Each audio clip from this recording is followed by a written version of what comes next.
Distinguished guests, ladies and gentlemen, let me begin my remarks by thanking the Economist Conferences for organizing this debate this evening.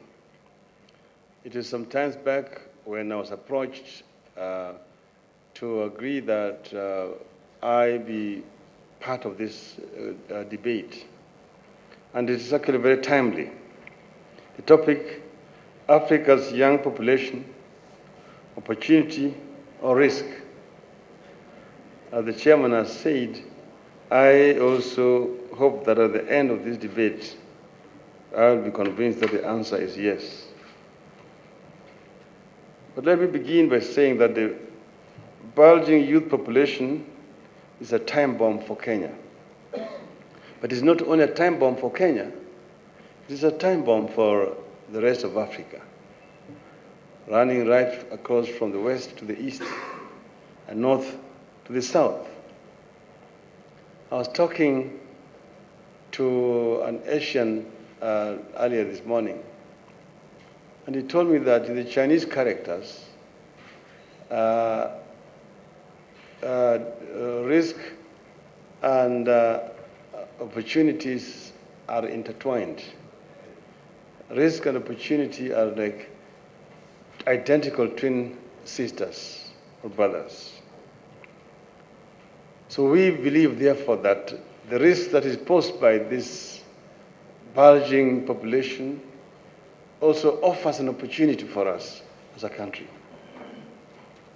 Every year, 800,000 young men and women leave schools seeking jobs in our country. This is a very large number indeed. It is close to 7% of the working age population in the country. It is about 15% of the total employment in our country. Almost one half of the youth is effectively unemployed. The explosion of youth population is a crisis in making. But two, the Kenya government has been keenly aware of this challenge. Early last year, we launched the Youth Marshall Plan.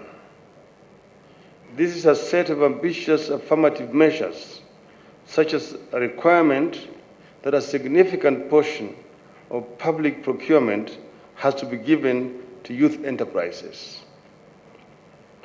Public works are also required to employ labor-intensive techniques. We also launched the Kazi kwa Vijana, that is Work for the Youth program, and the Economic Stimulus program. Both of them deliberately aimed to employ a large number of unemployed youth. Three, the challenge of youth population is not unique to Kenya. It is common, as I've said, across Africa, in particular, the middle belt of the African continent. That is, from Nigeria and Ghana in the west, through to Kenya, Tanzania, and Somalia to the east. Kenya's youth and employment programs contain innovations that will be helpful for these countries.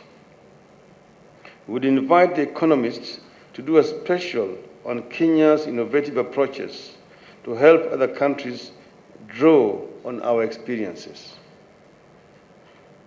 Four, Kenya's new constitution demands a fundamental solution to our inability to offer decent jobs to the youth, and also offers a strong foundation to ensuring such a solution. The Constitution specifically requires that the state shall take measures to ensure that the youth, A, access relevant education and training, and that they access employment.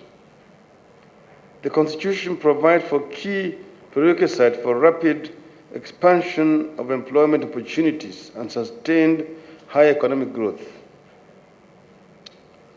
And this is done by safeguarding political stability through checks and balances and devolved government, and by assuring sound economic management through executive cabinet.